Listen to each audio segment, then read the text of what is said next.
या 2 बजे आके आरती को देखना, गुड गुड है ना। और जब आपके पास टाइम हो तो आप डेटिस भी ला सकते हैं, कर लेते, गुड है ना। माता जी ने पॉइंट बोला, जीवन के लक्ष्य को भूलना बहुत सरल है। मैंने किया कमेंट कि भूले ही रहते हैं, सरल नहीं है। नॉर्मल कंडीशन है कि भूले ही रहते हैं। भक्तों के संग में भी थोड़ा सा याद आता है, अक्सर तो भूले ही रहते हैं, लेकिन धीरे धीरे जैसे भक्तों के संग में रहेंगे लक्ष्य और स्पष्ट होता जाएगा। राइट। धन्यवाद। तो श्लोक संख्या 20 में था कि पुरंजन याद कर रहे हैं कि कैसे उनकी वाइफ उनको अच्छे उपदेश देती थी जब वो दुखी होते थे, और कैसे वो अपनी जिम्मेदारी को निभाएगी। तो यहाँ प्रभुपाद जी इसमें काफ़ी अच्छे अच्छे पॉइंट्स थे परपट्स में कि during one's life time one has to change his activities in order to attain release from the bondage. तो अपनी एक्टिविटीज़ को चेंज करना चाहिए हमें, अपनी एंग्जाइटीज़ को चेंज करना है। कुछ ना कुछ तो एंग्जाइटीज़ हमें रहती हैं। अगर ज़्यादा हम इस संसार में लिप्त रहेंगे तो संसार की एंग्जाइटीज़ रहेंगे, घर की, परिवार की, बिजनेस के। लेकिन कुछ स्पिरिचुअल रिस्पॉन्सिबिलिटीज़ लेंगे, एक्टिविटीज़ चेंज करेंगे तो एंग्जाइटीज़ चेंज होंगी, उसको पूरा करना है। तो वो जब एंग्जाइटीज़ रहेंगी तो फिर वैसा चिंतन रहेगा, तो वो सेफ है। तो इसीलिए अपनी एक्टिविटीज़ को चेंज करना है। भक्ति को एक ऐसे हॉबी नहीं लेना ना। 2 स्टेटमेंट में बोलता हूँ, भक्ति इज़ पार्ट ऑफ लाइफ और लाइफ इज़ पार्ट ऑफ भक्ति। कौन सा ठीक है? भक्ति इज़ पार्ट ऑफ लाइफ नहीं, क्यों?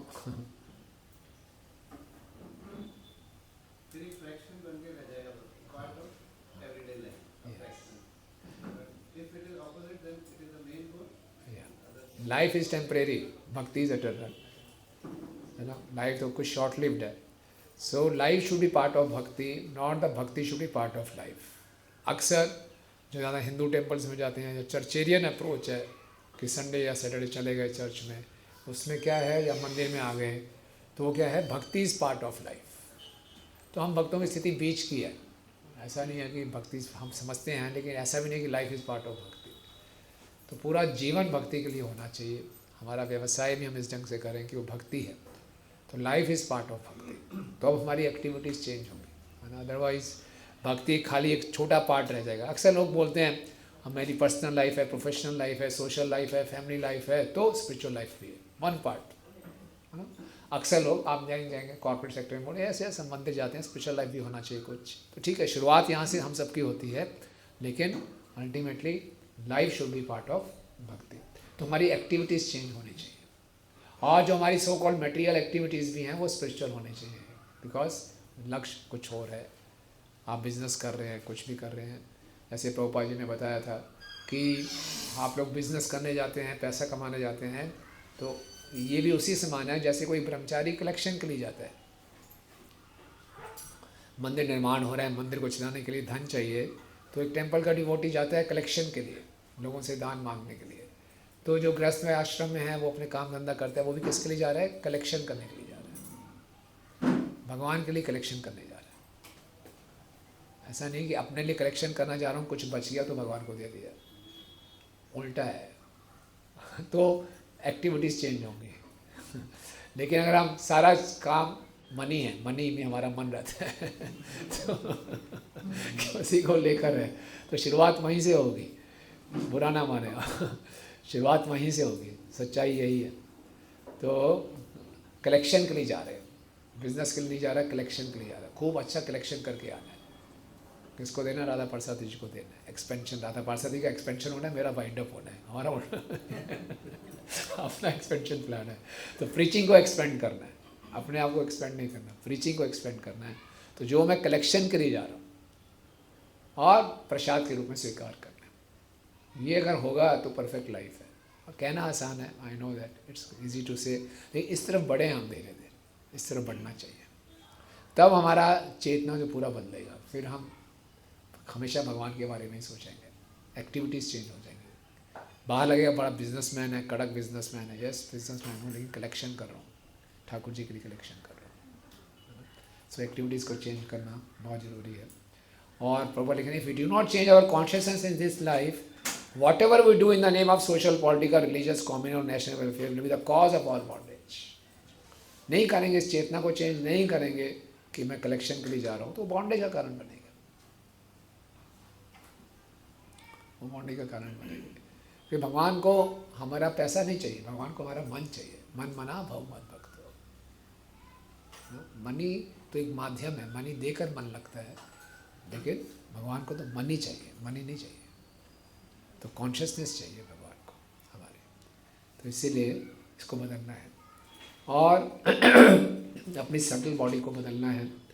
तो कई बार हम सोचते हैं, इतने हम निराश हो जाते हैं अपने अनर्थों से, बोले पॉसिबल नहीं है मेरे लिए। तो मैं तो भगवान जी आपको भगवधाम ले जाना तो यथारूप ले जाओ मेरे लिए बदलना बहुत मुश्किल है, so please take me as it is, तब तो मैं तैयार हूँ। लेकिन भगवान एज इट इज़ नहीं ले आएगा, इसीलिए भगवान हमें ट्रेनिंग कर रहे हैं।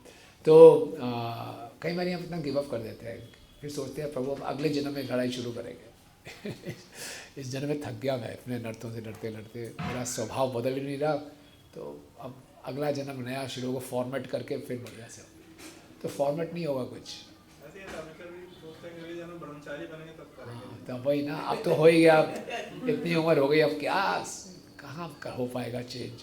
ऐसे ही रहने देते हैं, अगली बारी में फिर नई शुरुआत के साथ नए जोश के साथ करेंगे लेकिन भागवतम के 6ठे स्कंद में यमदूत और विष्णुदूत का जो वर्णन आपस में वार्तालाप है, तो उसमें यमदूत बताते हैं विष्णुदूत को कि यमराज जी सब जानते हैं, हर जीव के का भूतकाल भी जानते हैं, वर्तमान भी जानते हैं, भविष्य भी जानते हैं। और बड़ा आसान है, हम भी जान सकते हैं अपना पिछला जन्म हम सब जान सकते हैं, और अपना फ्यूचर का जन्म भी जान सकते हैं। जानना चाहेंगे टेक्निक? बहुत आसान है भागवत में बताया गया है। वो एग्जाम्पल दे रहे हैं, जैसे वसंत ऋतु में पेड़ में एक प्रकार के फूल आते हैं, इस वसंत ऋतु में फूल आए, क्या पिछली वसंत ऋतु में नहीं आए होंगे? आएंगे। अगली वसंत ऋतु में आएंगे नहीं आएंगे? आएंगे। यस। तो अपनी मानसिकता को अभी देखें हम, कितना क्रोध आता है, कितनी ईर्ष्या है, कितनी काम वासना है, कितना लालच है, कितना शॉर्ट टेम्पर्ड हूँ, कितना मैं हूँ। जैसे मेरी मानसिकता अभी है, पिछले जन्म में ऐसे ही था मैं तब भी ऐसे ही सोचता, अगले जन्म में ठीक करूँगा और अगर मैंने अभी अपनी चेतना ठीक नहीं की तो अगला जन्म भी ऐसा ही होगा। और ऑटोमेटिकली कुछ चेंज नहीं होता, nothing happens by on its own. हमको प्रयास करना है। ऑटोमेटिकली मनुष्य जीवन मिल गया, पशु ने मेहनत नहीं की थी, तपस्या नहीं की थी, मनुष्य जीवन मिल जाए। मनुष्य जीवन ऑटोमेटिक मिल गया। अब मनुष्य जीवन मिलने के बाद अपनी चेतना को ऊपर उठाना, ये हमारे प्रयासों पर निर्भर करता है। तो अपनी चेतना को ऊपर उठाना है, तो इसमें कंटिन्यूअस एफर्ट्स चाहिए, लगे रहें। और अपने प्रयास से हम नहीं ज़्यादा कर पाएंगे, प्रयास से हम कृपा को आकर्षित करते हैं। जो भी चेतना में विकास होता है वो कृपा से होता है, भक्ति पूर्ण रूप से कृपा पर निर्भर है। लेकिन कृपा भगवान उस पर करेंगे जिसके हम भगवान सिंसियर एफर्ट्स देखेंगे। ये नहीं सोचना चाहिए कि कल से मैं बहुत चीज़ साधना करूँगा मेरी चेतना बदल जाएगी। हमारी साधना में कोई दम नहीं है। क्या है, 64 माला भी कर लें, 108 माला भी कर लें, कितने अनर्थ हैं उसका कोई मुकाबला नहीं है। कितना ध्यान लगा पाते हैं हम सब जानते हैं। लेकिन हमारे प्रयास, हमारे जो सिंसियर प्रयास होंगे, उससे हम भक्तों की, भगवान की कृपा को आकर्षित करेंगे, तो हमारी चेतना उन्नत होगी। तो इसीलिए ये बहुत अच्छा है कि हमें मौका मिलता है और बार बार इसको हमें याद दिलाएं कि हमें अपनी चेतना के विकास के लिए निरंतर प्रयास करते चाहिए। सततम कीर्तयन्तु माम यतन्तश्च दृढ़विता, दृढ़ता के साथ लगे रहें, हिम्मत नहीं हारें, नेवर गिव अप। हमारे मंदिर में एक बार हरि विलास प्रभु आए थे, प्रभुपाद जी के शिष्य अभी गृहस्थ आश्रम में हैं, तो बहुत अच्छा प्रचार करते हैं। तो जाते जाते मैंने बोला, प्रभु सम टिप्स आपके एक्सपीरियंस से, कुछ मैसेज। तो मेरी पीठ ठोक के बोला, नेवर फील डिस्करेज्ड, लगे रहना बस।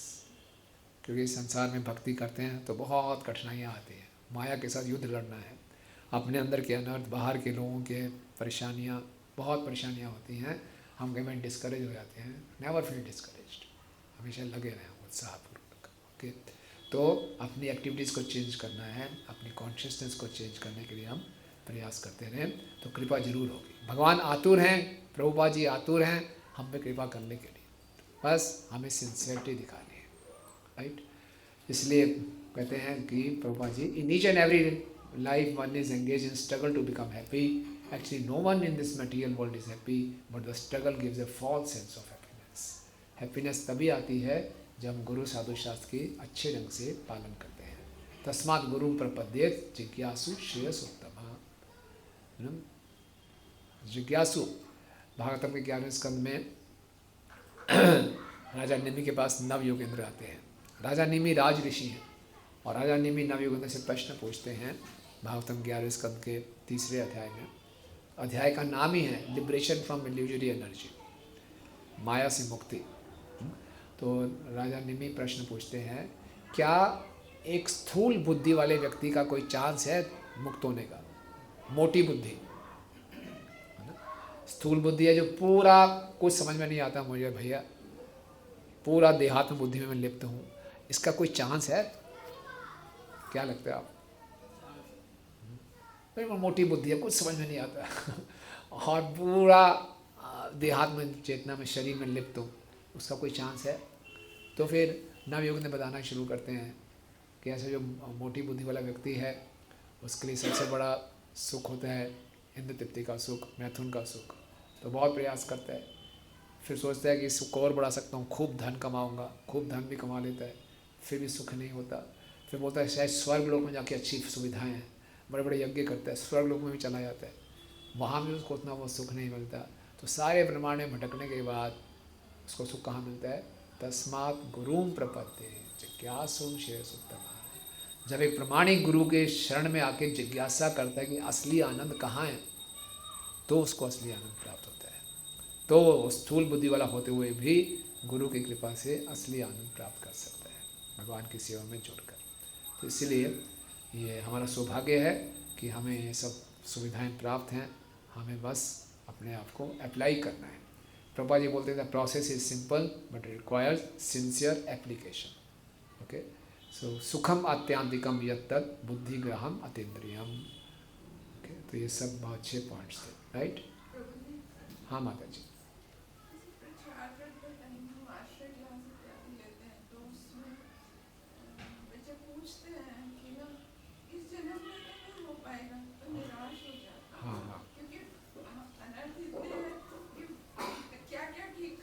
सही बात है। उनको बताइए, परम पूज्य राधा गोविंद महाराज जी बहुत अच्छा उदाहरण देते हैं। एक कमरा बंद है 20 साल से, अंधकार ही अंधकार छाया हुआ है उसमें 20 साल से। दरवाज़ा आपने खोला 20 साल के बाद और ट्यूबलाइट का स्विच ऑन कर दिया, कितना टाइम लगेगा अंधकार दूर होने में जो 20 साल से है?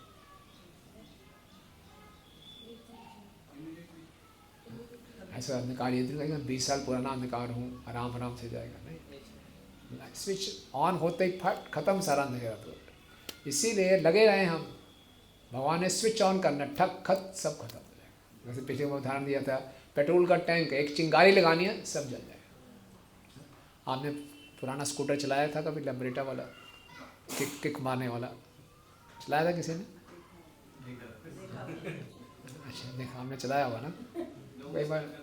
हाँ अच्छा, आपका सौभाग्य नहीं रहा तो उसमें होता था, स्टार्ट नहीं होता था, वो मारते रहो किक, पता नहीं किस किक पे स्टार्ट खो जाता था किसी किक पे तो हम तो किक मारते रहेंगे, हरे कृष्णा कृष्णा कृष्णा हरे हरे, हरे राम राम, किक मारते रहिए। वो क्यों होता था कि पेट्रोल ओवर हो जाता था, हमारा अनर्थ बहुत ओवर हो गए तो स्टार्ट ही नहीं हो रही Krishna consciousness. Krishna conscious society में है नहीं, कृष्णा स्टार्ट ही नहीं हो रही, इतने अनर्थ भरे पड़े हैं। नहीं, तरीका क्या, किक ही मारनी, और कोई तरीका है नहीं उसको। तो किक मारते रहो, घबराओ मत, उत्साह करो, और जोर से मारोगे, धड़ धड़ धड़ धड़ धड़ अचानक शुरू हो जाता था, फिर चलता था आगे। सो वी डोंट नो कब कृपा चाहिए, कृपा का एक स्पार्क कृपा का, सब अनर्थ खत्म। कृपा में बहुत शक्ति, अनर्थ क्या है हमारे? कुछ भी नहीं है, सब मेंटल प्लेन पे है, वो तो कुछ भी नहीं है। ठक से उड़ जाएगा, धुंध खत्म हो जाएगी एकदम, सूर्य की पहली किरण चाहिए, एक स्पार्क चाहिए बस। हिम्मत हार गई तो माया का यही तो खेल है। माया ऐसी तो हमें डिस्करेज करेगी, तेरे बस की नहीं है बात, छोड़ दे, ईमानदार हो जा, क्या दिखावा कर रहा है जो है वही दिखा, निग्रह किम करिष्यति, कब तक अपने आप को रोक के रखेगा, ना? खुल के खेलो, जो है मन में करो तो ये माया ऐसे हमें सताती है, बहुत कर लिया, कहाँ भी हृदय बदला, नहीं बदल रहा, तो ऐसा नहीं है, लगे रहें हम पूरे उत्साह के साथ, बस अपराधों से बचें। अपराध होते हैं तो ये सारा ढीलापन आ जाता है, फेथ खत्म हो जाता है, उनसे हम बचें, लगे रहें, कोई दिक्कत नहीं। और भी उपाय नहीं, आप बताइए। इसको बोलते हैं टीना फैक्टर। टीना फैक्टर सुना है आपने? देयर इज़ नो अल्टरनेटिव, छोड़ दो आप, ठीक है, नहीं होगा इस जन्म में, क्या करोगे बताओ, और कोई तरीका है नहीं और क्या करोगे? समाज के जूते फिर से खाना है। हाँ, फिर समाज के जूते खाना बजा के बाहर। बस अच्छा ठीक है, मत करो, कोई बात नहीं, मेरे बस की कोई बात नहीं, छोड़ दीजिए, छोड़ दो, फिर क्या करोगे? कोई बेटर अल्टरनेटिव है? No alternative, this is the best alternative. Okay, तो यही है, इसी में पूरे हृदय से लगे, उत्साह से लगे रहे, गिव अप ना करें। अगर बाय चांस इस जन्म में हमारे को सिद्धि पूरी नहीं भी मिलती, सो व्हाट, सो व्हाट, बहुत बढ़िया जन्म होगा। भक्ति का फेलियर भी ज्ञानियों और कर्मियों के टॉपर से बहुत आगे है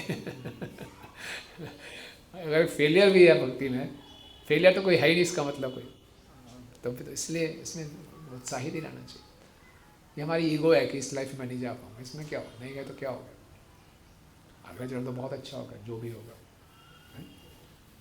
इसलिए अपना प्रयास लगता है, ठीक है, ओके। कथम तो दारकादीना दारकीर्वात् परायणा वतिष्यन्ते मयि गते भिन्नाव Eva दुधो। King Puranjana warring, after I pass from this world, how will my sons and daughters who are now fully dependent on me live and continue their lives? Their position will be similar to that of passengers aboard a ship wrecked in the midst of ocean. या तो उसकी बुरी हालत थी, उसको कैसे ना बच्चों के बारे में और पत्नी के बारे में सोच रहा था। प्रभुपाद जी कह रहे हैं कि ये सब हम पॉलिटिशियंस छोड़ते ही नहीं अपने पद को, लगे रहे हैं। या पढ़िए the science of science. The science of transmigration is completely unknown to modern scientists. So-called scientists do not like to bother with those things because if they would at all consider this subtle subject matter and the problems of life, they would see that their future is very dark. Thus, they try to avoid considering the future and continue committing all kinds of sinful activities in the name of social, political and national necessity. हाँ अब देखिए कितना वार हो रहा है, कितना पाप कर रहे हैं लोग, इनोसेंट लोगों के ऊपर कितना अत्याचार हो रहा है। वो बोले नहीं, ये पॉलिटिकल नेसेसिटी है। और प्रभुपाद जी भी लिखते हैं कि वार कहाँ ज़्यादा होते हैं, जहाँ पे एनिमल स्लॉटर ज़्यादा होते हैं, जहाँ जितना पशु हत्या होगी तो भगवान ऐसे अरेंजमेंट करते हैं। Which is all because people don't know there is a transmigration of soul. एवं कृपणया बुद्धया शोचन्तं अतदर्हणं गृहीतुं कृतधियेनं भयनामाभिपद्यत। यद्यपि राजा पुरंजन को अपनी पत्नी तथा बच्चों के भाग्य के विषय में पश्चाताप नहीं करना चाहिए था, फिर भी उसने अपनी दीन बुद्धि के कारण ऐसा किया। उसी समय भय नामक यमराज उसे बंदी करने के लिए तुरंत निकट आ ढूंढा। एवं कृपणया बुद्धया शोचन्तं अत तद अधर्णम, ऐसे चीज़ों के लिए शोक कर रहा था जो उसके योग्य नहीं है। अशोचानम अशोचस्तम प्रज्ञावादांश भाषसे, भगवान अर्जुन को ही बताते हैं उन चीज़ों के लिए शोक नहीं करना चाहिए जो शोक करने योग्य नहीं है। तो अपने बच्चों और पत्नी के लिए वो शोक कर रहा था और वहाँ पे यमराज उसको अरेस्ट करने आ गए। ओके, पढ़िए Prabhu ji purport. Foolish people do not. मूर्ख लोग यह नहीं जानते कि प्रत्येक जीव अपने कर्मों तथा कर्म फलों के लिए उत्तरदायी है। जब तक जीव छोटे बच्चे या अबोध बालक के रूप में रहता है, तब तक माता पिता का कर्तव्य होता है कि वे उसे जीवन के मूल्यों की सही जानकारी दें तथा जब वह बड़ा हो जाए तो उसे जीवन के सारे कार्य करने के लिए छोड़ देना चाहिए। माता पिता मृत्यु के पश्चात अपनी संतान की सहायता नहीं कर सकते। पिता अपनी संतान की तुरंत सहायता के लिए कुछ संपत्ति जोड़ सकता है, किंतु उसे इन विचारों में डूबा नहीं रहना चाहिए कि उसकी मृत्यु के पश्चात उसके परिवार का भरण पोषण कैसे होगा। बदजीव का यही रोग है। वह न केवल अपनी निवृत्ति के लिए पाप कर्म करता है, वरन मरने के पश्चात अपनी संतान के लिए इतना धन जोड़ जाना चाहता है कि वे भी इसे निवृत्ति के में अच्छी तरह खर्च कर सके।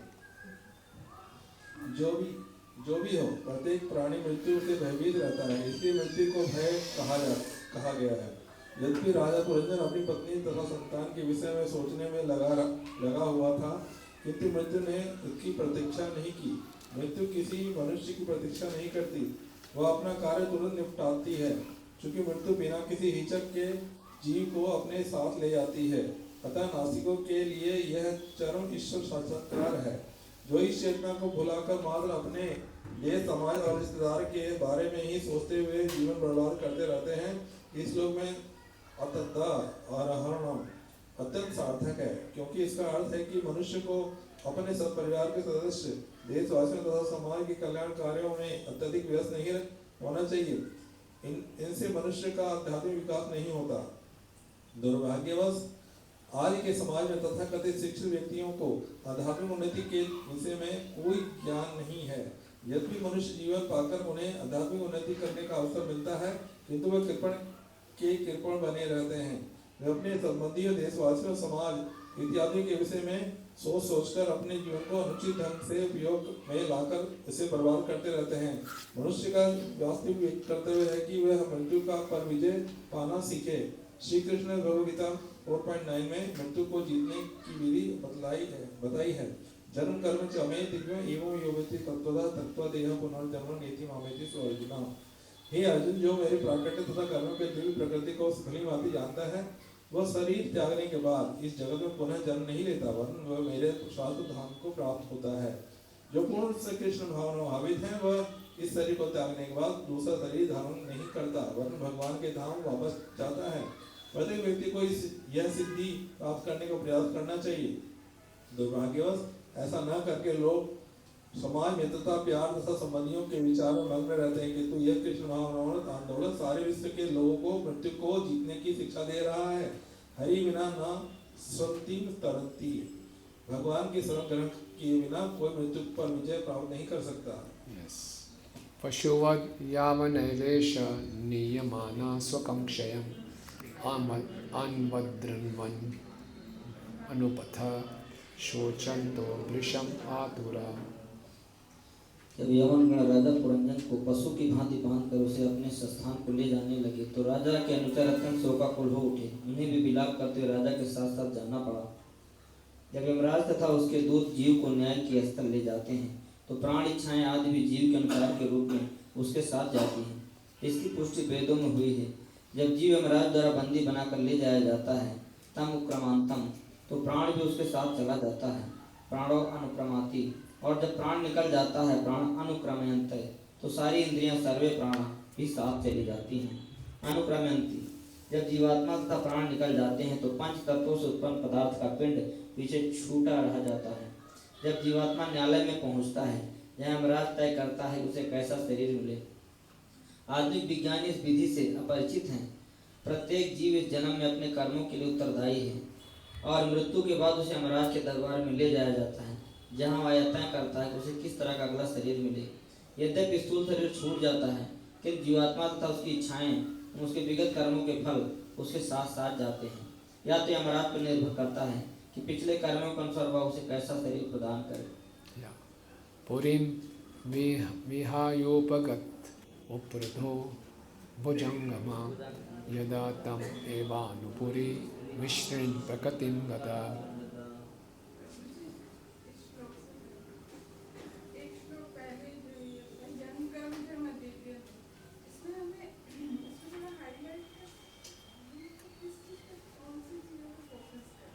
जी कौन सी चीजों पे, कौन से कर्म, कौन से फोकस करना, कौन से जन्म कौन से कर्म, भगवान के जो भगवान, भगवान की महानताएं जो हैं, हाँ भगवान की जो लीलाएं हैं। तो पहले तो तत्व से जानना, भगवान की स्थिति को जानना, भगवान कितने महान है। इसलिए श्रीमद् भागवतम सिस्टमेटिक तरीके से फर्स्ट कैंटो से 9th कैंटो तक पूरे तत्व को समझाया गया। तत्वता, तत्वता का मतलब क्या, तत्व वता जो वास्तव में है, इनसाइड ट्रुथ।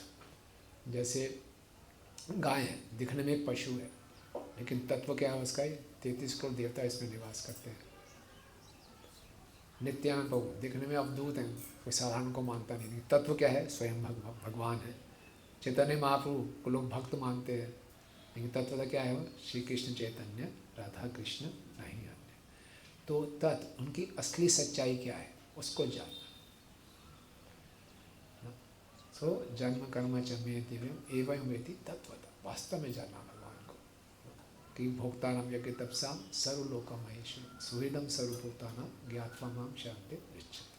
तो ये 3 चीज़ों को अच्छे ढंग से समझना कि भगवान ही सब चीज़ों के भोक्ता है, भगवान ही सबके स्वामी है। तो हमें वास्तव में मालूम होना चाहिए।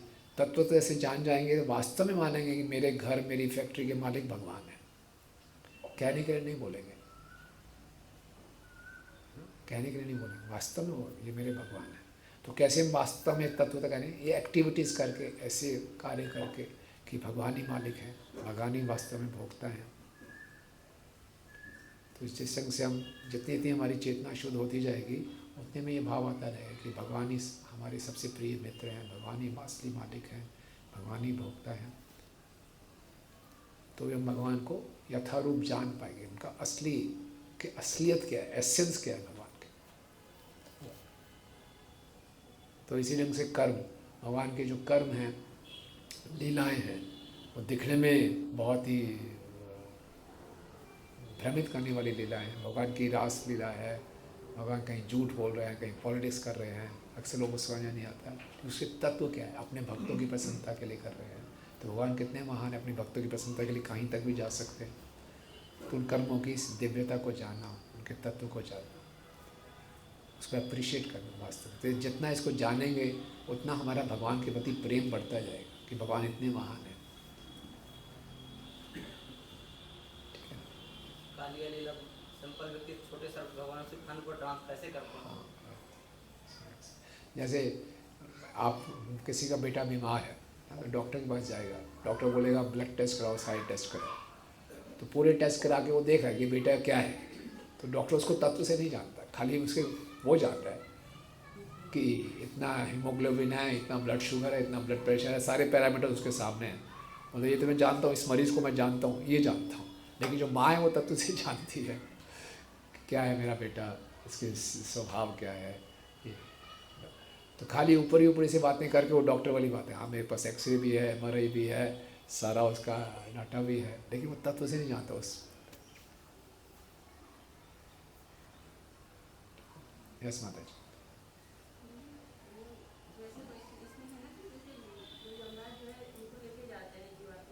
हाँ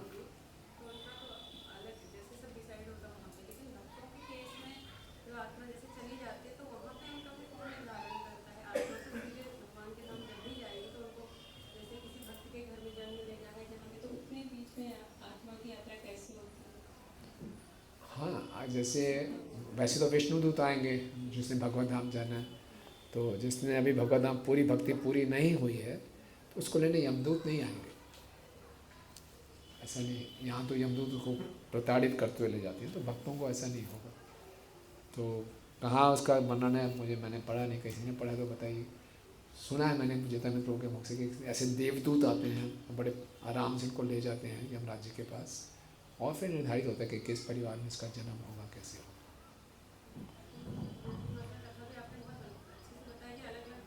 हाँ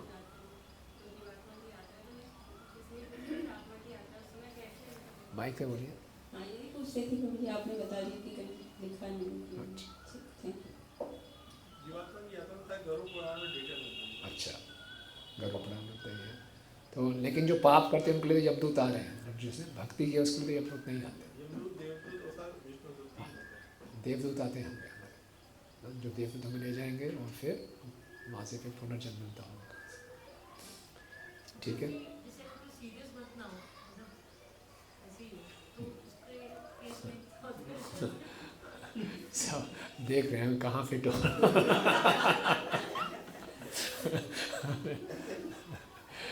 तो कोई बात नहीं, जिसने भी भक्ति की है तो भक्ति में बहुत शक्ति है। भगवान बहुत ग्रेटफुल रहते हैं, किसी ने भी भगवान का नाम लिया है, हमने कोई सीरियस ऑफेंसेस नहीं किए हैं और हमने भगवान का नाम लिया, तो कृष्ण इज एक्सट्रीमली ग्रेटफुल। नाहि विक्रम नाशस्ति प्रत्यवाय न विद्यते स्वल्पवस्य धर्म से त्रायतो भयतो भया। बड़े बड़े भय से भगवान रक्षा करते हैं, तो निश्चित रूप से बहुत ही अच्छी गति होती है। सो भक्तों का भविष्य बहुत उज्ज्वल है। ओके, सो यस, पढ़िए जी, इसमें पढ़ लिया था श्लोक हमने पूरे, हाँ पढ़ लिया था ना, अनुवाद पढ़िए। नहीं पढ़ा श्लोक, पढ़ लिया था। वह सर्प भी जिसे यवन राज के सैनिकों ने बंदी बनाकर पहले ही नगरी के बाहर कर दिया था, अन्यों के साथ अपने स्वामी के पीछे पीछे चल पड़ा। जो ही इन सबों ने नगरी को छोड़ दिया, त्यों ही वह नगरी तहस नहस होकर धूल में मिल गई। जब जीव को बंदी बना लिया जाता है तो उसके सारे अनुचर प्राण, इंद्रियां तथा विषय पदार्थ के पिंड अर्थात शरीर का परित्याग कर देते हैं। जब जीवात्मा तथा उसके साथी प्रयाण कर जाते हैं तो शरीर कार्य नहीं करता। वह अपने मूलभूत तत्वों क्षिति, जल, पावक, गगन तथा समीर में परिणित हो जाता है। जब शत्रु किसी नगरी पर आक्रमण करते हैं और उसके वासी जब उसे छोड़कर बाहर चले जाते हैं तो वे उस नगरी पर बमबारी करके उसे तहस नहस कर देते हैं। जब हम कहते हैं तुम धूल हो और तुम धूल में मिल जाओगे, तो हमारा प्रयोजन शरीर से ही होता है। जब नगरी पर शत्रु का आक्रमण होता है और उस पर बमबारी हो जाती है तो नागरिक सामान्यतः उसे छोड़कर चले जाते हैं और उस नगरी का अस्तित्व मिट जाता है। मूर्ख व्यक्ति ही नगरी के वासियों की परवाह किए बिना नगरी को सुधारने का प्रयास करता है। इस प्रकार जीव भी जिसे आध्यात्मिक ज्ञान प्राप्त नहीं है, वह भय शरीर की रक्षा करता है। उसे पता ही नहीं रहता कि मुख्य कारण तो शरीर के भीतर स्थित आत्मा है। अगले पैराग्राफ में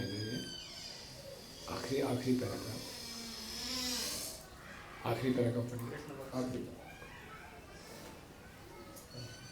Human civilization devoid of Krishna consciousness is simply a civilization of lower animals. Sometimes such a civilization may study the dead body and consider the brain or the heart. However, no part of the body is important unless the spirit soul is present. In a modern civilization of cows and asses, scientists try to search out some value in the brain or heart of a dead man. तो मृत शरीर के वो मस्तिष्क और हृदय में बहुत इम्पोर्टेंस देते हैं और जीवित शरीर के सोल पे कोई चर्चा नहीं। विकृष्यमाणा प्रसभम यवनेना बलियसा नाभिनंदन्ति तमसाविष्टा सखायाम सुहृदम पुरः। When King Puranjan was being dragged with great force by the powerful Yavana, out of his gross ignorance, he still could not remember his friend and well-wisher, the super soul. Okay, so दोनों जो हमारे असली मित्र हैं वो कौन हैं? परमात्मा। Okay, so यहाँ से पढ़िए the word साख्यम। The word Sakhyam, friend, is very significant in this verse because God is eternally present beside the living entity. The Supreme Lord is also described as Suridam, ever well-wisher. The Supreme Lord is always a well-wisher, just like a father or mother. Despite all the offenses of a son, the father and mother are always the son's well-wisher. Similarly, Despite all our offenses and defiance of the desires of the Supreme Personality of Godhead, the Lord will give us immediately relief from all the hardships offered by the material nature if we simply surrender unto Him. As confirmed in Bhagavad Gita, Mam eva ye prapadyante, mayam edam taranti te. Bhagavad Gita 7.14. Unfortunately, due to our bad association and great attachment for sense gratification, we do not remember our best friend, the Supreme Personality of God. Tam yagya pashavonena sangapya ye dayaluna kutaresh chidu kruddha smaranto amivam asyatat. That most unkind king, Puranjana, had killed many animals in various sacrifices.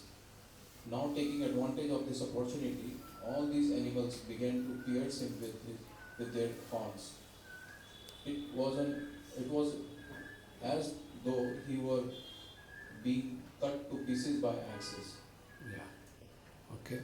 So the word mamsa indicates those animals we kill will be given an opportunity to kill us. Okay.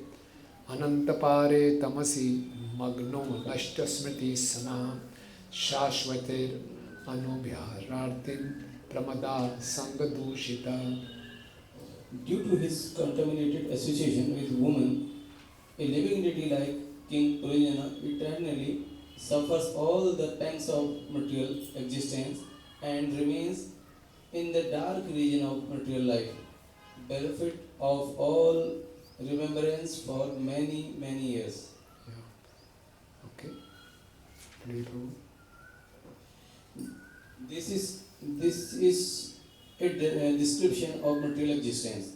Material existence is expected when one becomes attached to Experienced. experienced when one becomes attached to a woman and forgets his real identity as the eternal servant of Krishna. Yeah. Nasta Smriti. In this way, in one body after another, the living entity perpetually suffers the threefold miseries of material existence. To save human civilization from the darkness of ignorance, this movement was started. The main purpose of the Krishna consciousness movement is to enlighten the forgetful living entity and remind him of his original Krishna consciousness. In this way, the living entity can be saved from the catastrophe of ignorance as well as bodily transmigration. As Srila Bhakti Vinoda Thakur has sung, Anadi karma phale padi bhavar navajale त्यरिवारे न देखी उपाय ए विषय हला हले दीवानिसी हिया जले मन कभू सुख नहीं पाए. Because of my past spiritual activities, I have now fallen into an ocean of nescience. I cannot find any means to get out of this great ocean, which is indeed like an ocean of poison. We are trying to be happy through sense enjoyment, but actually that so-called enjoyment is like food that is too hot and causes burning in the heart. I feel a burning sensation constantly day and night, and thus my mind cannot find satisfaction. Material existence is always full of anxiety. People are always trying to find many ways to mitigate anxiety, but because they are not guided by a real leader, they try to forget material anxiety through drink and sex indulgence. Foolish people do not know that by attempting to escape anxiety by drink and sex, they simply increase their duration of material life. It is not possible to escape material anxiety in this way. The word Pramada Sangha Dusita indicates that apart from all contamination, if one simply remains attached to a woman, that single contamination will be sufficient to prolong one's miserable life, miserable material existence. Consequently, In Vedic civilization, one is trained from the beginning to give up attachment for a woman. The first stage of life is brahmachari, the second stage grihastha, the third stage vanprastha, and the fourth stage sannyasa. All these stages are devised to enable one to detach himself from association of woman. Association of woman means opposite sex. सो आप देखेंगे कैसे पुरंजन को अगला जन्म स्त्री का मिलता है। तामेव मन साग्रे मन बभूव प्रमोदोत्तमा अनंतरम विदर्भस्य राजसिंहस्य वेश्मनि। स्त्री संगत से दूर रहना चाहिए, लेकिन जो माताएं हैं वो तो घबरा जाती है शब्द को सुन करके। हाँ ये ऐसे जैसे कोई माता जी कहें कि मुझे ब्रह्मचारिणी बनना है, तो फिर हमको यही सजेस्ट करते हैं आपको ग्रस्त बनना चाहिए, लेकिन तो हार्ट से ही ऐसे ही मन है, तो क्या स्त्री संघ इसका मतलब ये नहीं कि गृहस्थ आश्रम नहीं जाए प्रवेश करना। इसका माताओं के लिए, हाँ, तो माताओं के लिए तो गृहस्थ आश्रम है, उनके लिए ऐसा कोई ब्रह्मचारिणी का जीवन नहीं है। और पुरुषों के लिए भी स्त्री संघ मतलब ये नहीं कि वो गृहस्थ आश्रम में प्रवेश नहीं करेंगे, लेकिन एक दूसरे को भोग की दृष्टि से नहीं करना। तो ये मुख्य रोग है।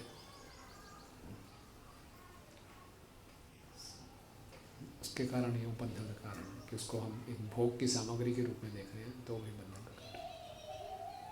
धर्मपति धर्मपत्नी, धर्म का पालन करने के लिए, तो वो तभी होगा जब शुरू से ट्रेनिंग होगी। ट्रेनिंग नहीं है शुरू से, तो फिर तभी मानसिकता खराब है। पहले इस्कॉन में ब्रह्मचारिणी आश्रम होता था। हाँ, लेकिन सारे ब्रह्मचारिणी होता था, लेकिन all the brahmacharini were suppose to get married and all the brahmacharini were not suppose to get married. तो पापा ने बोला ना, तो all women should get married and the man should not get married. ऐसे कैसे होगा? पापा ने कहा यूज योर इंटेलिजेंस। तो जो बच सकता है बच जाए, लेकिन माता जी को सबको शादी करनी करनी। ओके, अच्छा, सक्सेसफुली हो गई। गुरु महाराज ने परमिशन तो दे दी थी, कुछ थी ऑफर डिवोटी, सो फॉरेन जा रही थी वहाँ आश्रम, ब्रह्मचारिणी आश्रम ज्वाइन करने के लिए, लेकिन वहाँ फॉरेन में है ऐसा। हमारे वाला तो यहाँ पे इतने सिंसियर डिवोटी को ठीक है, फिर यहाँ खोल लेते हैं हम। फिर हमने यहाँ ब्रह्मचारिणी आश्रम खोला, तो वो सक्सेसफुल फिर स्टॉप कर दिया। ओके, तो पढ़ लिया हमने। हाँ, पढ़िए, अनुवाद पढ़िए।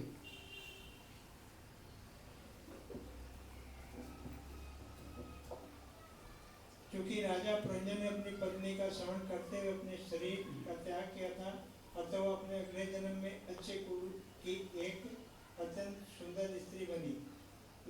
उसने राजा विदर्भ के घर में राजा की कन्या रूप में अगला जन्म लिया। तो जैसा हम सोचेंगे, जब जब आप स्मरण भावम त्यजति अन्ते क्लेवरम, वैसे ही हमें शरीर प्राप्त होगा। Okay, so when a living entity, second paragraph, when a living entity is accustomed to think of a particular subject matter, or they become absorbed in a certain type of thought, he will think of that subject at the time of death. At the time of death, one will think of the subject that has occupied his life while he was awake, lightly sleeping, or dreaming, or while he was deeply sleeping. जिस अवस्था में हम क्या क्या सोचते हैं, उसी तरह का हमें प्राप्त होगा। Okay. Although the king Puranjan was overly absorbed in thoughts of his wife and thus became a woman, he took birth in the family of a king due to his previous pious activities. The conclusion is that all our activities are taken into consideration before ever awarded another body. Okay? तो king Puranjan को, जैसे राजा पुरंजन को जब ले जाया जा रहा था, तो रास्ते में पशुओं ने भी उस पर आक्रमण किया। यमराज के पास भी गया, पशुओं से भी उसने मार खाई, क्योंकि उसने पशु मारे थे।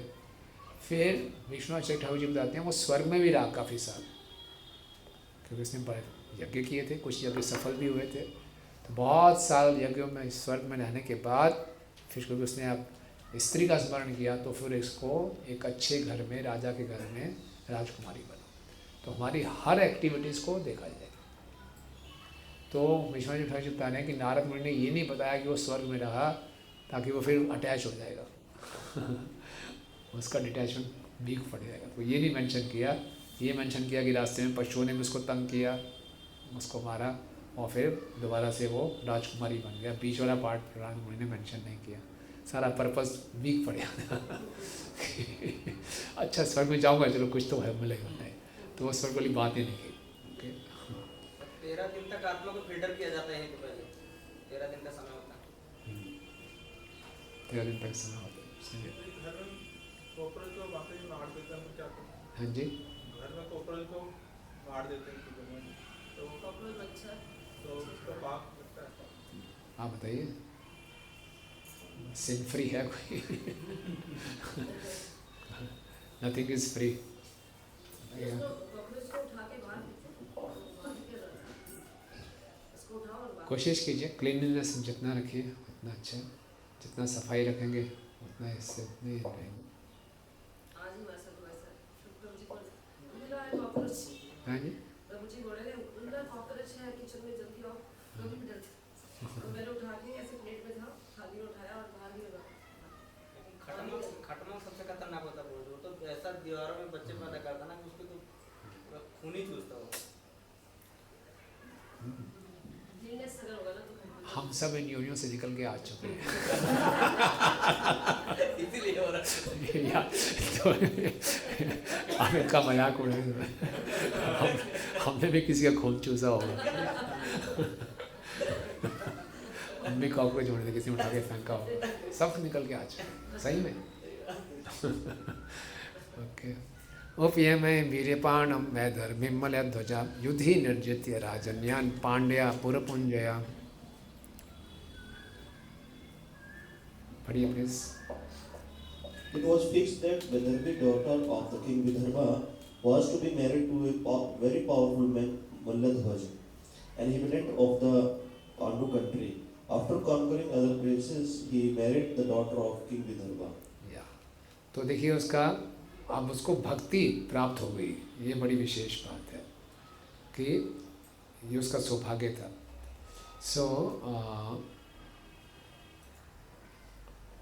यहाँ पे आप देखेंगे विश्वनाथ ठाकुर जी बता रहे हैं, एज लॉन्ग एज, पढ़िए यहाँ से प्रभु commentary. As long as the jiva does not have bhakti, he can't get deliverance from the samsara. Bhakti is spontaneous. It arises from the association with devotees by the spontaneous mercy of devotees.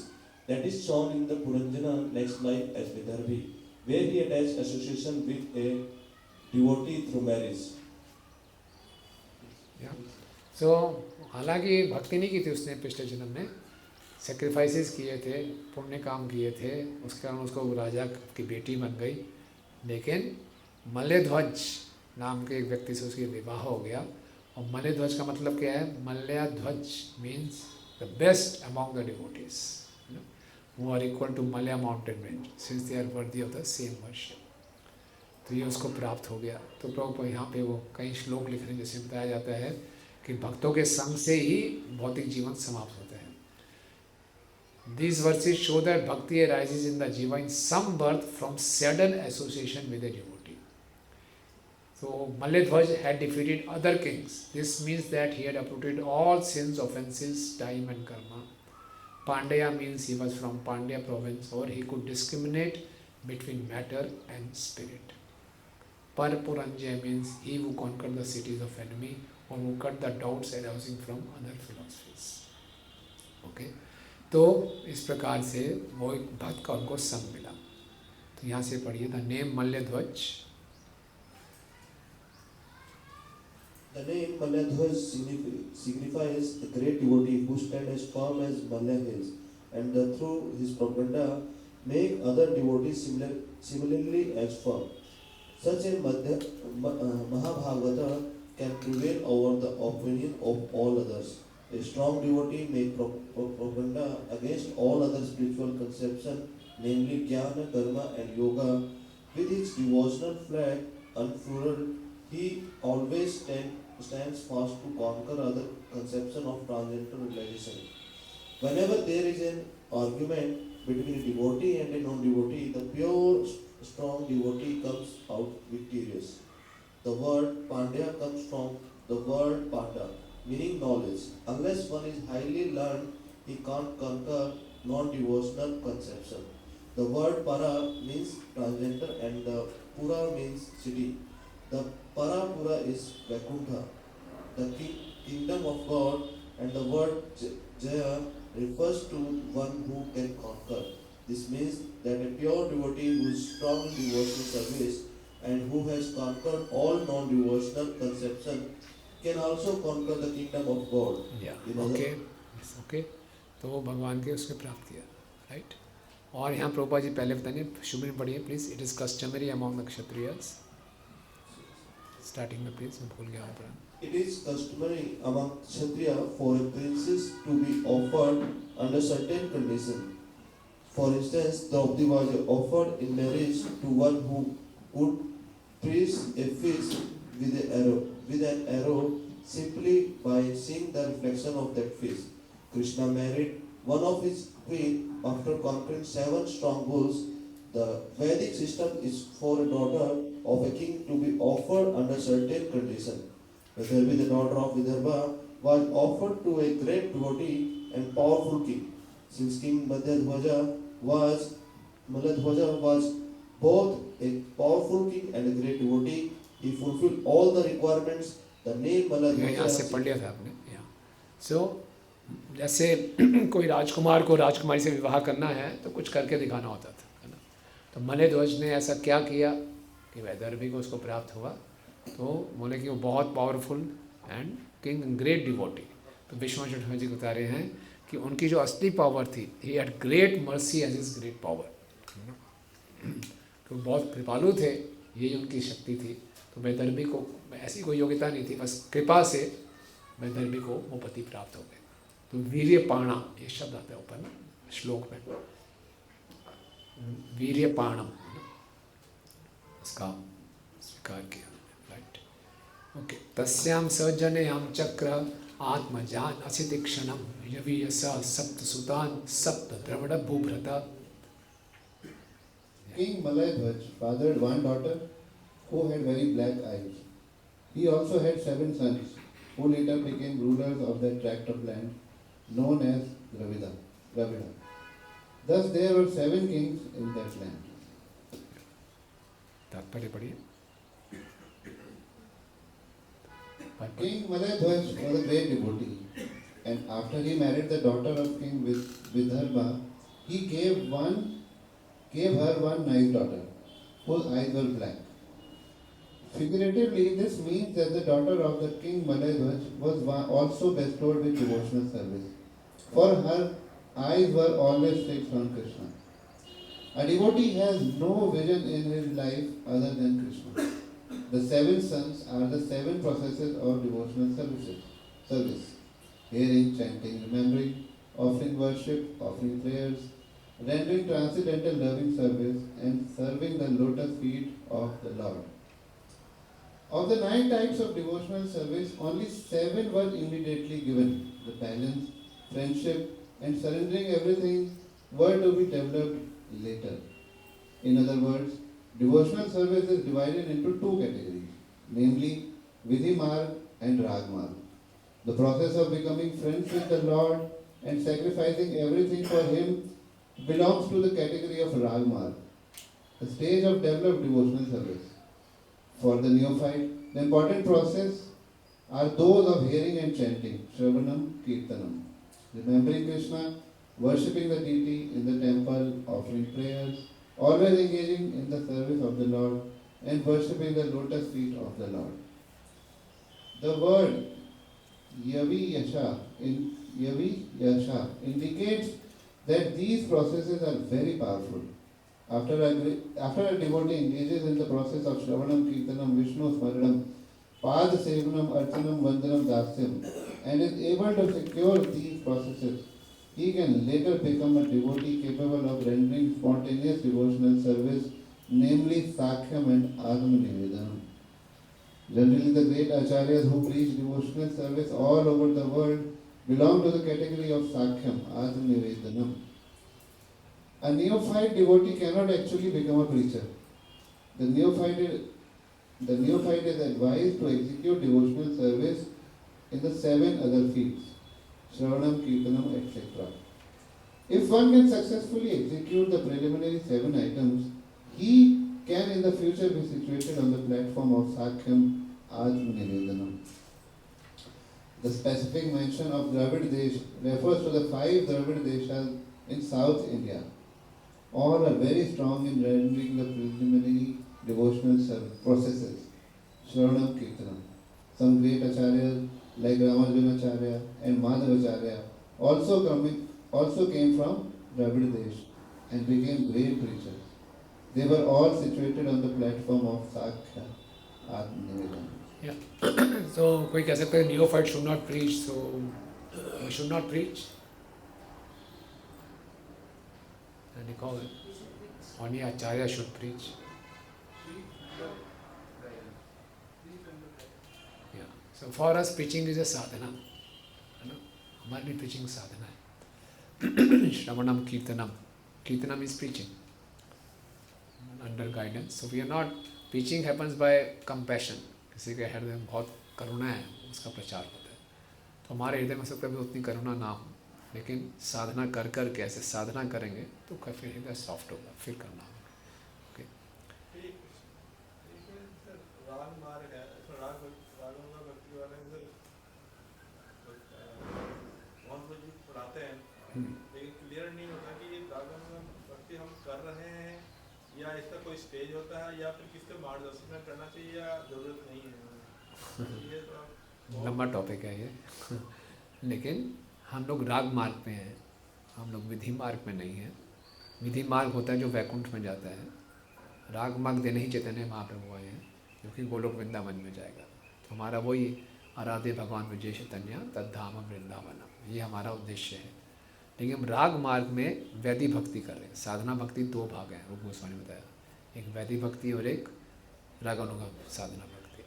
तो अभी क्योंकि starting में अभी हमारे हृदय में बहुत कल्मश है, तो रागानुगा साधना भक्ति में मन से स्मरण करना पड़ता है. तो मन में बहुत कल्मश है अभी, तो हम उसको और सस्ता बना देंगे, भौतिक विषयों का चिंतन ज़्यादा करेंगे. तो इसीलिए क्या है कि प्रारंभ में वैदिक भक्ति हम कर रहे हैं. वैदिक भक्ति करते करते जब हम रुचि की स्टेज पर आ जाते हैं, रुचि की स्टेज में लौल्यम प्राप्त होता है, लालच होता है भगवान की कथाओं को सुनने का, तो फिर हमें योग्यता प्राप्त होती है कि रागानुगा साधना कर सके. अब जो रागानुगा साधना कर रहा है वो ऐसे लगा के घूमता नहीं है मैं रागानुगा साधना कर रहा हूँ. दिखने में ऐसे लगेगा मंगल आरती कर रहा है, सब कुछ कर रहा है, साथ में बैठा हुआ है आपके, लेकिन उसकी जो भक्ति करने की इंस्पिरेशन है वो डर नहीं है कि गुरुजी का ऑर्डर है, शास्त्रों में लिखा है करना चाहिए. नहीं, वो अपने हृदय से भगवान की प्रसन्नता के लिए स्पॉन्टेनियसली करता है. वही कार्य है, लेकिन उसका उद्देश्य, उसका जो प्रेरणा है वो कुछ और हो जाती है. ये सहजन है तो किसी के मार्गदर्शन में किया जाता है, भी कोई टीचर होता है? कौन? इसको करने के लिए कोई टीचर मार्गदर्शन होते हैं या खुद से अपने आप ही ये शुरू होता है? क्या रागानुगा? हम सब कुछ मार्गदर्शन में होते हैं. तो इस ग्रेजुअल क्रमशः जैसे प्रगति होती जाएगी. तो हम लोग राग मार्ग पे हैं. ठीक है. दूध को मथेंगे तो घी निकलेगा, अगर मथते रहेंगे बार बार. हाँ जी, बिल्कुल ठीक बात है. ठीक. राग मार्ग में तो भक्त है वो वृंदावन पद पर. हाँ जी. वो वृंदावन के पद पर होता है. हाँ हाँ. हम तो क्यों, आप कहाँ जाना चाहते हैं? वही चाहना ही, सारी बात चाह की है. बस जहाँ सारी बात इच्छा करने की है, आप कहाँ की इच्छा चाहते हैं. ठीक है ना. हम जो भी करें किस लिए कर रहे हैं? भगवान कृष्ण का. हाँ, तो सहजिया इच्छा के साथ साथ योग्यता भी चाहिए, मार्गदर्शन भी चाहिए. इतना सस्ता ना ले ले वो ऐसे तुरंत. अब एक जैसे कोई व्यक्ति बच्चा IIT में एडमिशन लेना चाहता है, इच्छा है, 2 बच्चे हैं, दोनों IIT में एडमिशन लेना चाहते हैं. एक बचपन से कोचिंग ले रहा है, मेहनत कर रहा है, वो है ना, और एक दूसरा है नहीं मैं मेहनत नहीं करनी, क्या किया कि आईआईटी की दीवार फाड़ के अंदर चला गया और आईआईटीएन की टी शर्ट डाल दिया। I am IITian T shirt होती है ना आईआईटीएन, बोले मैं आईआईटीएन का हो गया। तो वो सही किया, इच्छा उसकी भी आईआईटी में पढ़ने की, लेकिन वो रेगुलर प्रोसेस से नहीं जा रहा कि अपने आप को ट्रेन करूँगा, एग्ज़ाम क्लियर करूँगा, वो ना करके बोला शॉर्टकट मारूंगा, दीवार कूद के चला गया, उसकी टी शर्ट डाल ली, बोले आईआईटीएन दिखा दिया पीछे, तो हो जाएगा आईआईटीएन बन जाएगा। नहीं, इसीलिए बहुत से लोग हैं वृंदावन में गोपी बन के घूम रहे हैं, वैसी बातचीत कर रहे हैं, ऐसा मेकअप कर रहे हैं, और थोड़ी गोपी बन जाएंगे ऐसे, ठीक है ना? आईआईटी में जो बच्चा इच्छा कर रहा है, हाँ तो उस मार्ग पर भी है, हाँ उससे ये तो लगा नहीं है कि तुम IIT बन जाएगा, जैसे क्यों नहीं, पक्का यहाँ सक्सेस गारंटीड है 100%। वहाँ तो लाखों में से कोई 1-2 बनते हैं, यहाँ पक्का गारंटीड है। कब जाना है वो आपके ऊपर है। हाँ कब जाना है, कब जाना है वो हमारे ऊपर है। कोई ज़्यादा मेहनत करे जल्दी पहुँच जाएगा, थोड़ा आराम से चला आराम से पहुँचेगा, वो हमारे ऊपर। हम ये कह सकते हैं कि हम उस मार्ग पर ऑब्वियसली यही कह रहे हैं हम, ऑब्वियसली नहीं।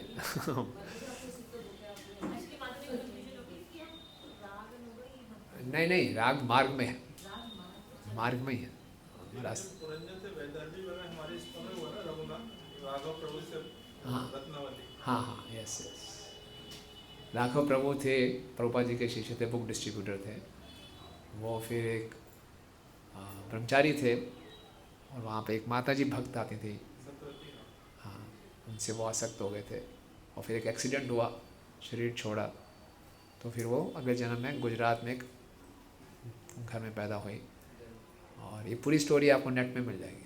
बाद में उन्हें भक्ति चारू महाराज से दीक्षा ली और उनको सब ऐसा लग रहा था, उनका व्यवहार भी ऐसा होता था, मृदंग बजाना भी उनको आता था।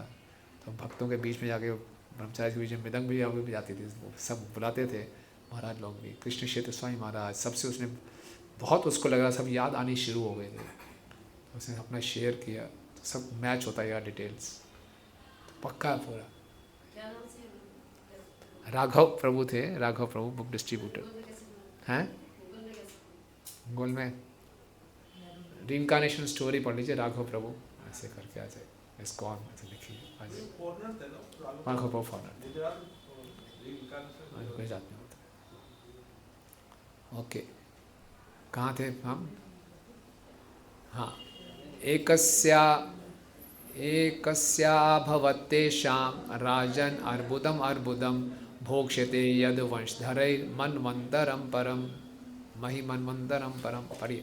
My dear King Prachin Bharishad, the sons of Malayadhwaj gave birth to many thousands and thousands of sons, and all of these have been protecting the entire world up to the end of one's Manu's life span and even afterward. So 14 Manu होते हैं, प्रभुपाद जी ने ये सब समझाया। और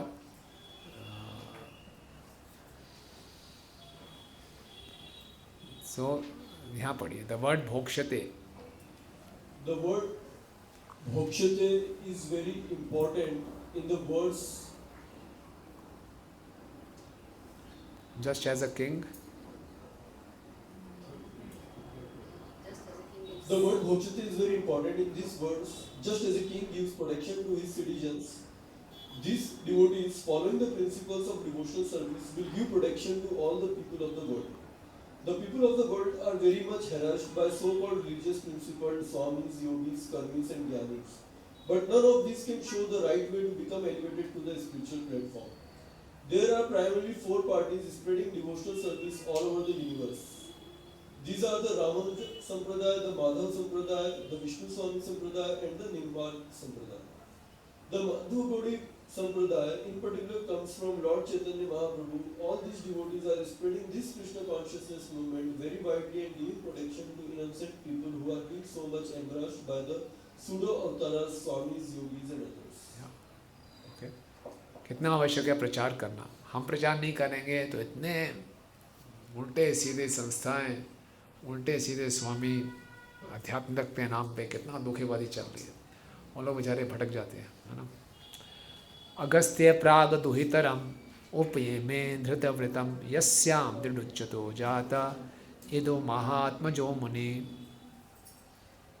भगवान कृष्ण के परम भक्त मलय ध्वज की पहली कन्या का विवाह अगस्त्य मुनि के साथ हुआ। उससे एक पुत्र उत्पन्न हुआ जिसका नाम दृढ़च्युत था, जिससे इत्मवाह नामक एक पुत्र उत्पन्न हुआ। यस, सो इसमें हम जरा कमेंट्री भी पढ़ेंगे, थोड़ा और हमें मालूम चलेगा। Agastya married the first daughter. Agastya means one who brings together satya, sthya of all the senses which cannot act on their own.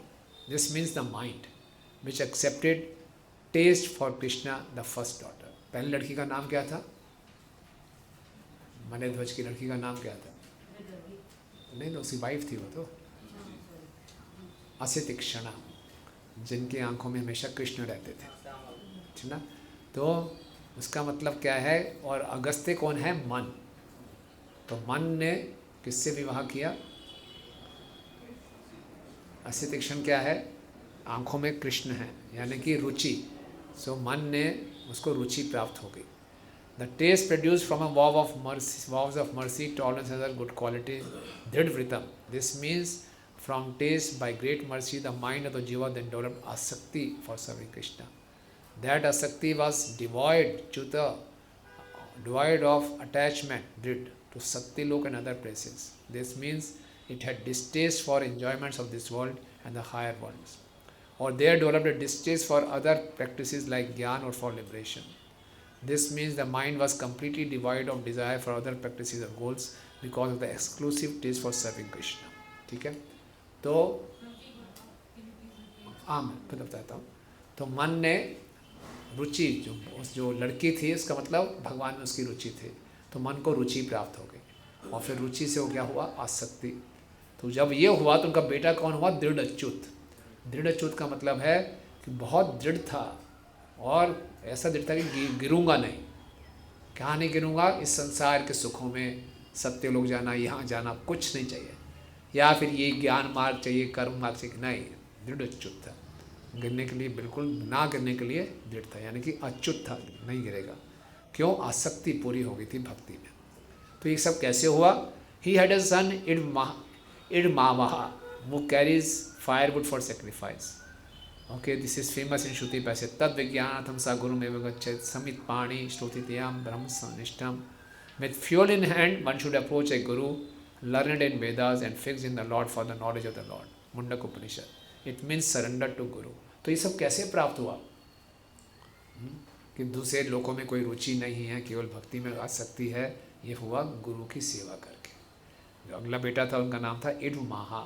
इडमाहा मतलब जो अपने गुरु के लिए लकड़ी लेकर आया था यज्ञ करने के लिए, यानी गुरु की सेवा करेंगे तो हम भी दृढ़च्युत हो जाएंगे और आसक्ति प्राप्त हो जाएगी। ओके, तो प्रभुपाद जी इसको समझा रहे हैं, पढ़िए, तात्पर्य पढ़िए। अगस्त्य मुनि अत्यंत महत्वपूर्ण नाम है। यह मन का द्योतक है। अगस्त्य सूचित करता है कि इंद्रियां स्वतंत्र रूप से कार्य नहीं करती, और मुनि शब्द मन का सूचक है। मन समस्त इंद्रियों का केंद्र है, और ये इंद्रियां मन के बिना कोई कार्य नहीं कर सकती। जब मन भक्ति संप्रदाय को ग्रहण करता है तो यह सेवा में लग जाता है। भक्ति संप्रदाय भक्ति लता मलय ध्वज की पुत्री हैं, और जैसा कि पहले बताया जा चुका है, उसकी आंखें कृष्ण पर लगी रहती थी। असिते क्षणाम, कोई किसी देवता की भक्ति नहीं कर सकता। भक्ति तो केवल भगवान विष्णु की जा सकती है। श्रवणम कीर्तनम विष्णु हो। भगवान को निराकार मानते हुए मायावादियों का कहना है कि भक्ति किसी भी प्रकार की पूजा के लिए प्रयुक्त हो सकता है। यदि ऐसा होता तो भक्त किसी भी देव या देवरूप की कल्पना करके उसकी पूजा करता, किंतु वास्तविकता यह नहीं है। वास्तविकता तो यह है कि भक्ति केवल विष्णु तथा उनके अंशों की ही की जा सकती है। अतः भक्ति लता दृढ़ व्रता है, क्योंकि जब मन भक्ति में लग जाता है तो वह च्युत नहीं होता। यदि कोई अन्य साधनों से यथा कर्मयोग या ज्ञान योग से आगे बढ़ना चाहता है तो वह गिर जाता है, किंतु यदि वह भक्ति में दृढ़ है तो वह गिरता नहीं। इस प्रकार भक्ति लता से दृढ़च्युत नामक पुत्र उत्पन्न होता है, और दृढ़च्युत से इद्मवाह उत्पन्न होता है। इद्मवाह का अर्थ है अपने गुरु के पास यज्ञ की समझा लेकर जाने वाला। कहने का तात्पर्य यह है कि भक्ति लता मनुष्य को आध्यात्मिक पद पर स्थिर कर देती है। इस प्रकार स्थिर रहने वाला कभी नहीं गिरता, और उससे जो पुत्र उत्पन्न होंगे वे शास्त्रीय आदेशों के दृढ़ पालक होंगे। जैसा कि वेदों का कथन है, तद विज्ञानार्थ स गृहमेवाभिगच्छेत्। समित पाणि श्रोत्रियं ब्रह्मनिष्ठम्। जो भक्ति में दीक्षित होते हैं वे वैदिक शास्त्रीय आदेशों के दृढ़ पालक होते हैं। ठीक है, हेलो ब्रेक, राइट। अभी अगला सेक्शन शुरू होगा कि कैसे वैदर्भी और मल्यध्वज फिर वानप्रस्थ लेते हैं और वन में जाके तपस्या करते हैं। ठीक है, हरे कृष्ण। यस, प्रश्न पूछिए। हाँ, विदर्भी, हाँ, पुरंजन।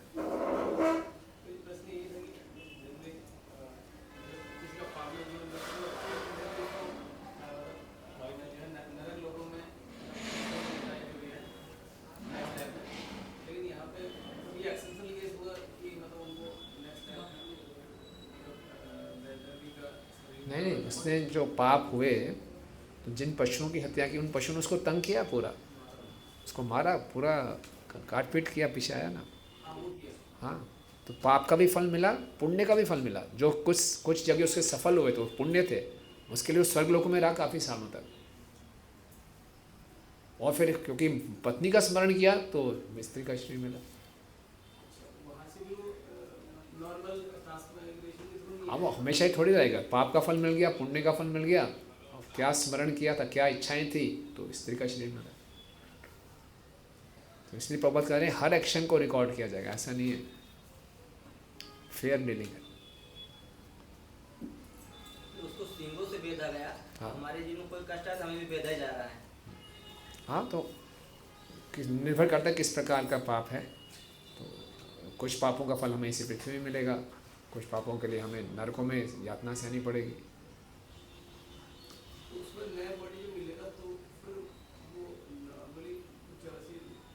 कहाँ पे? जो नरक में शरीर नहीं मिलता, यातना शरीर होता है। हाँ, फिर वो स्वर्ग में जाएगा, वहाँ उसको देवताओं का शरीर मिला, रहा वहाँ पे। फिर उसको जब पुण्य खत्म हो गए तो फिर नीचे आ गया।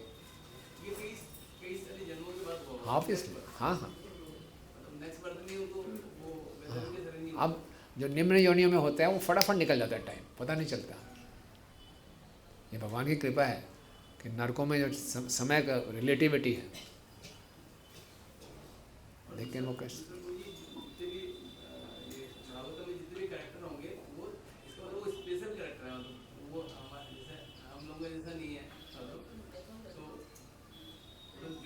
कैरेक्टर उसमें है भागवत में, चाहे वो किसी भी तरीके से हमें दिखा रहे हैं, स्टोरी मतलब बताया जा रहा है, तो वो लेकिन स्पेशल है, मतलब भागवत में आ रहा है उनका। हाँ, लेकिन ये तो स्टोरी फॉर्म है। ये तो स्टोरी है। हाँ, ये तो स्टोरी।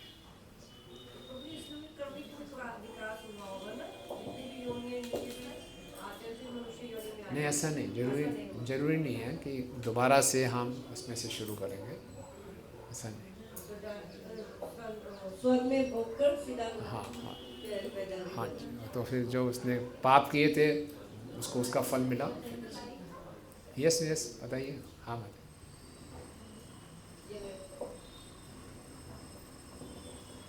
प्रभु जी, मैं ये पूछ रही थी, अभी रूपक ही चल रहा है ना, जैसे पिछले उसमें हमने पढ़ा था कि उन्होंने अपनी बुद्धि से विवाह किया था। हाँ, हाँ। तो अभी उन्होंने भक्ति मतलब उनको प्राप्त हो गई या मलय ध्वज से उनका विवाह हुआ है, इसको अभी वो भक्ति में आगे इसको कैसे? हाँ, भक्ति का प्रतीक है वो, मलय ध्वज से विवाह हो गया पुरंजन का। हाँ, तो भक्तों के संपर्क में आया, जीव जो है वो भक्तों के संपर्क में आया, तो वहाँ से उसकी भक्ति मिली उसको। ये कॉन्टैक्ट नंबर दे दिए, डिवाइस में आ गए। ठीक है, सो हाँ, बताइए। हाँ, ये कोई पिछले काल में था कि भक्त मिले तो स्पॉन्टेनियस यदृच्छया हो गया, भक्तों की अहेतु की कृपा से। हाँ, ये भक्त की कृपा थी, उनको बोला ना वीर्य पाणी, मतलब कि भक्ति कैसे प्राप्त होती है। तो हमारे आचार्य बताते हैं कि भक्ति भक्तों के हृदय से ही प्राप्त होती है।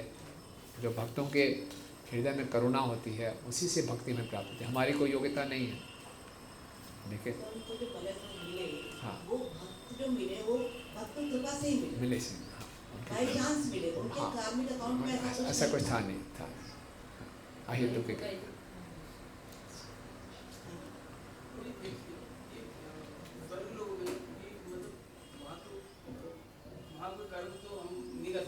ना। तो वहाँ पे भी स्मरण हुआ तो वो स्त्री का शरीर मिल गया। वहाँ स्मरण नहीं हुआ, यह स्मरण करके गया था। यहाँ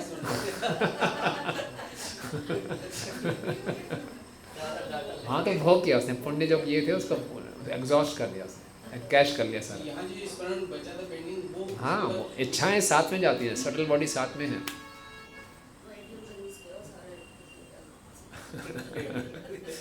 बहुत है, हम तो सोच रहे हैं यहाँ अपनी पता नहीं किस जन्म का क्या क्या अकाउंट क्लियर हो रहा है, हमें पता नहीं है किस जन्म का क्या अकाउंट कहाँ क्लियर हो रहा है। अब जैसे अपने शरीर की रक्षा के लिए मैंने कुछ पाप कर दिया, अभी शरीर जो ख़त्म हो गया, वो जो पाप किया वो तो है, उसका तो फल मिलेगा। जिस शरीर की रक्षा के लिए मैंने पाप किया वो तो ख़त्म हो गया, लेकिन वो जो गलत कार्य किया उसका मुझे फल कितने जन्मों बाद मिलेगा मालूम नहीं। धृतराष्ट्र की कथा आती है ना, 100 जन्म पहले उसने किया था, 100 जन्म के बाद उसको उसका फल मिला। तो हम क्या करते रहते हैं उल्टे सीधे पाप, हम तभी पुण्य चाहिए थे, उसका वेट किया। तो हम नहीं जानते किस जन्म का क्या अकाउंट चल रहा है। ठीक है।